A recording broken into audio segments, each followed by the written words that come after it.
Nos encontramos en la materia de Derecho Constitucional, en la unidad número 1, Introducción, que el día de hoy vamos a concluir con el tema número 2, correspondiente al tema el poder en el Estado mexicano. Comenzaremos definiendo al Estado mexicano como aquella persona moral que se encuentra establecida en un territorio determinado con una población regida y regulada por un poder político en uso y en ejercicio de su soberanía, siguiendo siempre un orden jurídico. Y de esta manera podemos identificar como elementos materiales población, territorio y poder político, como elementos formales lo que es la soberanía y el orden jurídico. Si nosotros analizamos a grosso modo la palabra poder, podemos identificar que proviene del latín potere, ser capaz, o del griego, que tiene mucho poder. Históricamente hablando, si nosotros nos vamos a los inicios de nuestra historia, pues ¿quiénes tenían poder? Pues aquellos que tenían más fuerza, predominaba la ley del más fuerte. Luego, las personas comenzaron a tratar de explicar el poder en base a una serie de mitos, de mitología, de leyendas. Luego, en la Edad Media, por ejemplo, podemos atribuir que tenía poder todo lo relacionado con los aspectos religiosos, porque Dios en la Edad Media tenía un gran poder y estaba regido y regulado por la Iglesia Católica. Y ya en la Edad Moderna, el hombre comienza a abrir su entendimiento, comienza a abrir su intelecto y empieza a identificar lo que es el conocimiento y va adquiriendo un gran poder. Podemos identificar que existen 4 esferas de poder: el poder ideológico, económico, político y social. El poder social pues se refiere a aquellas personas que dentro de una comunidad, con su manera de desarrollarse en la misma, puede influir en el desarrollo de la conducta de las personas, por ejemplo, los maestros, los padres de familia. En el aspecto ideológico tenemos a todas aquellas personas que pueden ejercer algún poder, por ejemplo, en el aspecto religioso, podemos encontrar a grandes líderes. En el aspecto económico podemos identificar el poder que te da en un momento dado la posesión de bienes materiales e inmateriales. Y en el aspecto político, que es el que nos ocupa en esta materia, podemos identificar la relación que existe entre los gobernantes y los gobernados, porque el poder va a ser ejercido precisamente por las personas que detentan el poder en relación con las personas que están al cargo. Y de ahí estamos en presencia del llamado poder político, que se puede definir, por lo tanto, como la capacidad que tiene una persona para imponer sus decisiones a una comunidad que debe de obedecer. Aquí podemos identificar en pantalla algunos ejemplos de ello. Son las que tienen a su cargo el poder federal, estatal y municipal en nuestro país. Y estas personas que detentan el poder tienen una serie de atributos, como lo es el carisma, la influencia, la legalidad y la legitimidad. El carisma es una capacidad que tienen las personas de atraer a otros con su forma de ser, con su manera de comportarse. Podría decirse que es el brillo que tiene cada persona, ¿no? La influencia es la capacidad que en un momento dado puede ejercer una persona sobre la moral de otras personas.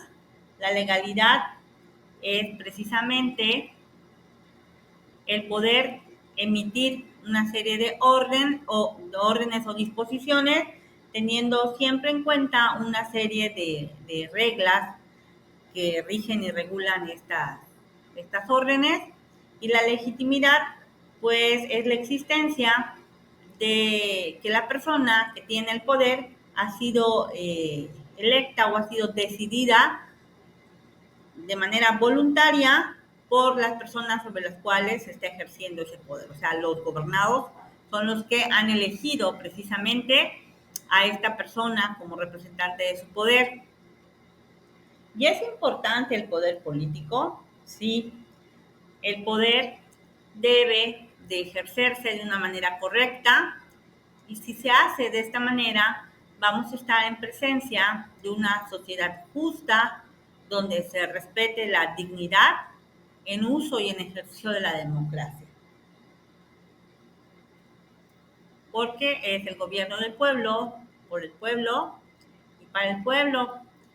Si el poder político se ejerce de manera incorrecta, estaremos en presencia del llamado despotismo, que es una de las formas más autoritarias de gobernar, donde el gobernante no necesita esforzarse para vencer al pueblo, ya que el pueblo prácticamente está vetado para expresarse, está, el poder está en el extremo, lejos de los gobernantes, para tomar decisiones, y al otro extremo tenemos la anarquía, que hace referencia a la capacidad de gobernarse a sí mismo y evitar seguir todo tipo de reglas. Entonces, ninguna de las dos es buena. Siempre hay que estar en el término medio en lo que se refiere al ejercicio de poderes.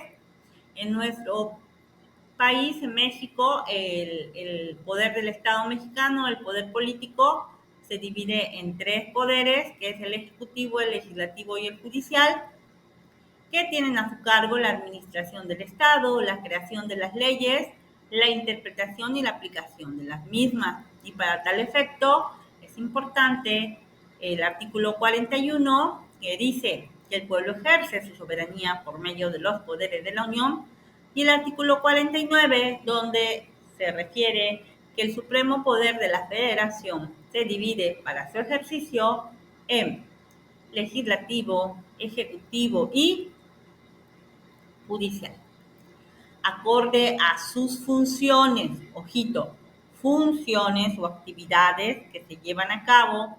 Los poderes del Estado se dividen en ejecutivo, legislativo y judicial. El ejecutivo tiene como función gobernar y administrar el país.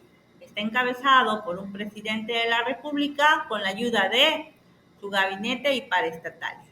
El poder legislativo tiene como función elaborar y aprobar las leyes, encabezado por el Congreso de la Unión, conformado por senadores y diputados federales, y el Poder Judicial tiene como función administrar la justicia, está encabezado por la Suprema Corte de Justicia o tribunales superiores de justicia de los estados y está conformado por jueces y magistrados. Acorde al ámbito territorial, los niveles de gobierno se dividen en federal, estatal y municipal.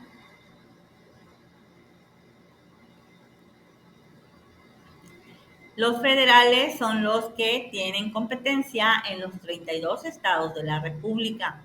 El ejecutivo es el presidente, el legislativo el Congreso de la Unión y el judicial la Suprema Corte de Justicia y autoridades que vamos a analizar posteriormente. El nivel de gobierno estatal tienen como poder ejecutivo al gobernador de Yucatán, en el legislativo al Congreso de Yucatán y en el judicial al Tribunal Superior de Justicia de Yucatán. Y el nivel de gobierno municipal tienen el poder ejecutivo al alcalde de Mérida, como representante del legislativo al cabildo y en el judicial a los síndicos y a los regidores. Es importante la división de poderes, sí, porque conlleva el respeto de las garantías individuales que permiten cubrir las necesidades del país con una distribución equitativa del poder que al final de cuentas va a impactar en la vida digna e integridad de ¿quién? De nosotros los mexicanos. Los poderes presidenciales los podemos encontrar del artículo 80 al 93, como son el jefe supremo de las Fuerzas Armadas, el responsable directo de la política exterior. Aquí tenemos entonces el poder ejecutivo federal, que es uno de los poderes que integran nuestro Estado mexicano, que tiene sus funciones, la administración pública y la función política. También tenemos el Poder Legislativo Federal, que dentro de sus poderes está a cargo del proceso legislativo, y lo que es el Poder Judicial, que tiene a su cargo la interpretación de las leyes. Precisamente el Poder Judicial tiene a su cargo lo que es la interpretación. Hablamos de interpretación constitucional, pues se está refiriendo al análisis del contenido de cada uno de los artículos de nuestra Carta Magna para averiguar el objetivo o el significado por el cual fue establecido. Y es muy importante, ¿por qué? Porque conlleva que un artículo, es interpretado correctamente, pues obviamente será aplicado de manera correcta para solucionar una determinada problemática judicial. Quienes pueden interpretar en sentido general, cualquier persona tiene la capacidad de interpretar la Constitución. En la vida cotidiana existen las personas que se dedican a integrar lo que es la doctrina jurídica, pero no tiene valor jurídico su interpretación. Los que sí tienen un verdadero valor jurídico en el momento de interpretar las leyes, y específicamente nuestra Constitución, son los integrantes del Poder Legislativo, del Poder Ejecutivo y del Poder Judicial. Agradezco su atención y repasamos juntos.